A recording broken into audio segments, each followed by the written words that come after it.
Hello everyone, आप सभी का बहुत बहुत स्वागत है हमारे यूट्यूब चैनल में।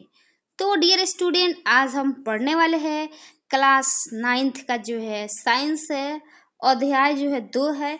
क्या हमारे आसपास के पदार्थ शुद्ध है? इस चैप्टर को जो हम विस्तार पूर्वक से पढ़ने वाले हैं। अभी तक आपने हमारे चैनल को सब्सक्राइब नहीं किए हैं तो हमारे चैनल को सब्सक्राइब जरूर कर लीजिएगा, ठीक है। और जो है आपने पहला पाठ को इस चैप्टर का जो इस किताब का पहला चैप्टर नहीं पढ़े हैं तो हमारे इस वीडियो का डिस्क्रिप्शन में लिंक है, आप वहां से पढ़ सकते हैं। तो चलिए हम पढ़ते हैं। क्या हमारे आसपास के पदार्थ शुद्ध है या अशुद्ध है? तो देखिए, आपने पहले जो है चैप्टर में पढ़े, अगर हमारी वीडियो देखे होंगे तो उसमें आपको बताया गया है कि पदार्थ क्या है, पदार्थ किसे कहते हैं, इसका डेफिनेशन बताए हैं और हमारे आसपास के जो है कौन कौन से पदार्थ है, ठीक है। आज हम पढ़ेंगे पदार्थ शुद्ध है या अशुद्ध है। तो देखिए यहाँ पे लिखा है, हम कैसे जान सकते हैं कि बाजार से खरीदा हुआ दूध, घी, मक्खन, नमक, मसाला, मिनरल जल या जूस शुद्ध है, ठीक है। तो यहाँ पे देखिए जो है रसोई में उपयोग किए जाने वाली वस्तुएं कुछ है, आपको देखना है शुद्ध है या अशुद्ध है, ठीक है। शुद्ध जो है इसका अर्थ होता है, शुद्ध इसका अर्थ होता है पदार्थ में कोई मिलावट न हो, उसे हम कहते हैं शुद्ध पदार्थ। जिसमें कोई मिलावट नहीं होता है उसे हम कहते हैं शुद्ध पदार्थ, यानी कि यह शुद्ध है, ठीक है। इसमें जो आपको पढ़ना है, शुद्ध पदार्थ एक ही प्रकार के कणों से मिलकर बना होता है, उसमें कोई पदार्थ जो है मिलावट नहीं रहता है, वो एक ही प्रकार के कणों से बना होता है। तो देखिए इसमें आपको जो है मेन टॉपिक है पढ़ना है मिश्रण क्या है। इसका जो है हम जान लेते हैं पहले इसका जो है डिफिनीशन मिश्रण के बारे में, उसके बाद से हम इसके प्रकार की तरफ चलेंगे, इसका जो है कितना प्रकार होता है। तो देखिए इसका जो है डिफिनीशन है, मिश्रण वह पदार्थ है जो दो या दो से अधिक पदार्थों को किसी भी अनुपात में मिलाने से बनता है और इसके अवयवों को साधारण विधियों द्वारा अलग किया जा सकता है, उसे हम मिश्रण कहते हैं। और इसका जो है मिश्रण की विशेषताएं जान लेते हैं। पहला है, मिश्रण में अवयवी पदार्थ का गुण कायम रहता है। दूसरा है इसका विशेषता, मिश्रण के अवयवों को साधारण विधियों द्वारा अलग किया जा सकता है। मिश्रण में अवयवी पदार्थों का कोई निश्चित अनुपात नहीं रहता है। चौथा है, मिश्रण के बनने में कोई रासायनिक अभिक्रिया नहीं होती है। मिश्रण के बनने में ऊर्जा परिवर्तन हो भी सकता है या नहीं भी हो सकता है। ये रहा मिश्रण की विशेषता। अब देखिए, अब आपको पढ़ना है मिश्रण के प्रकार, ठीक है। मिश्रण जो है कितने प्रकार के होते हैं? तो देखिए मिश्रण जो है दो प्रकार के होते हैं, एक समागी मिश्रण, दूसरा जो है विषमागी मिश्रण। समागी मिश्रण का डेफिनेशन होता है वह मिश्रण जिसका संपूर्ण भाग एक समान होता है, समागी मिश्रण कहलाता है, ठीक है। और विषमागी मिश्रण होता है वह मिश्रण जिसका संपूर्ण भाग जो है समान नहीं रहता है, विषमागी मिश्रण कहलाता है। तो चलिए इसका हम डेफिनेशन दिखा देते हैं। चलिए हमने यहाँ पे लिखा है मिश्रण के प्रकार।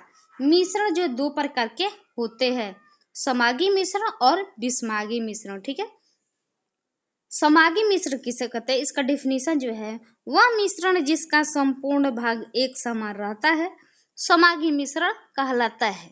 विषमागी मिश्रण में वह मिश्रण जिसका संपूर्ण भाग एक समान नहीं रहता है, विषमागी मिश्रण कहलाता है। तो चलिए अब आपको पढ़ना है जो मेन टॉपिक है विलयन।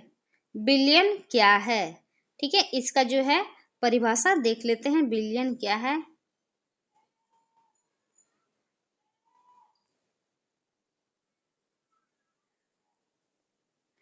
देखिए, बिलियन का डिफिनीशन होगा दो या दो से अधिक पदार्थों के समांगी मिश्रण को बिलियन कहते हैं। एक और आपको जो विलायक पढ़ना होगा, वे पदार्थ जिनमें अन्य पदार्थों को घुला देने की क्षमता हो विलायक कहलाते हैं।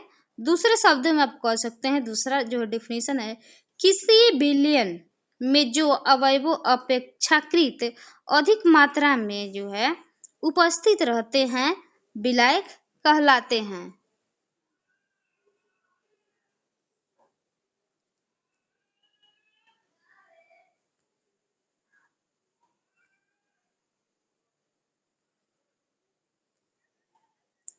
अब देखिए विलेय पढ़ लेते हैं।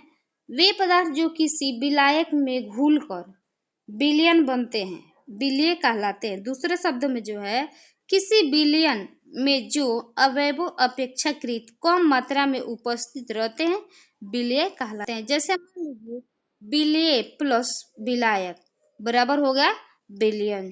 चीनी को पानी में घुलाएंगे तो शरबत हो जाएगा। ठीक है, तो इस यहाँ है विलायक, इन दोनों को मिला दीजिएगा तो हो जाएगा बिलियन। ठीक है, चीनी और पानी को मिलाया जाएगा तो हो जाएगा शरबत। ठीक है, अब देखिए बिलियन के गुण थोड़ा सा जान लेते हैं, देख लेते हैं। बिलियन एक समांगी मिश्रण है होते हैं। दूसरा है, इनके कणों का आकार इतना छोटा होता है कि इनको आंखों से नहीं देखा जा सकता है। तीसरा है, बिलियन के कणों का आकार काफी छोटा होता है, अतः एक गुजर रहे प्रकाश की किरणों को नहीं फैला सकते हैं। फलतः बिलियन में प्रकाश के मार्ग को नहीं देखा जा सकता है। ठीक है, वैसे ही चौथा है, बिलियन के अंदर बिलिय के सभी गुण वर्तमान रहते हैं। पांचवा है, बिलियन का कथनांक शुद्ध विलायक के कथनांक से अधिक होता है। ठीक है, तो ये रहा बिलियन के गुण।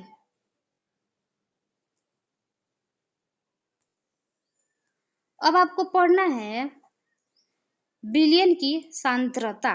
ठीक है, बिलियन की सांद्रता में जो है आपका हो जाएगा डिफिनीशन, किसी बिलियन के एक निश्चित भार या आयतन में उपस्थित विलेय की मात्रा को उस बिलियन की सांद्रता कहते हैं। ठीक है, सांद्रता के आधार पर बिलियन को 3 भागों में बांटा गया है। ठीक है, सांद्रता के आधार पर बिलियन को 3 भागों में बांटा गया है। असंतृप्त बिलियन, संतृप्त बिलियन, अति संतृप्त बिलियन। ठीक है, इसका जो है बारी बारी से आपको जो डिफिनीशन मिल जाएगा। असंतृप्त बिलियन वह बिलियन जिसमें विलेय की और अधिक मात्रा घुलाई जा सके असंतृप्त बिलियन कहलाता है। ठीक है, असंतृप्त बिलियन 2 प्रकार के होते हैं, इसमें भी 2 प्रकार के होते हैं, तनु बिलियन और सांद्र बिलियन। अब देख लेते हैं संतृप्त बिलियन, किसी निश्चित ताप पर बना ऐसा बिलियन जिसमें विलेय की अधिकतम मात्रा घुली हुई हो, अर्थात उस विलायक में और अधिक विलेय घुलने की क्षमता न हो, संतृप्त बिलियन कहलाते हैं।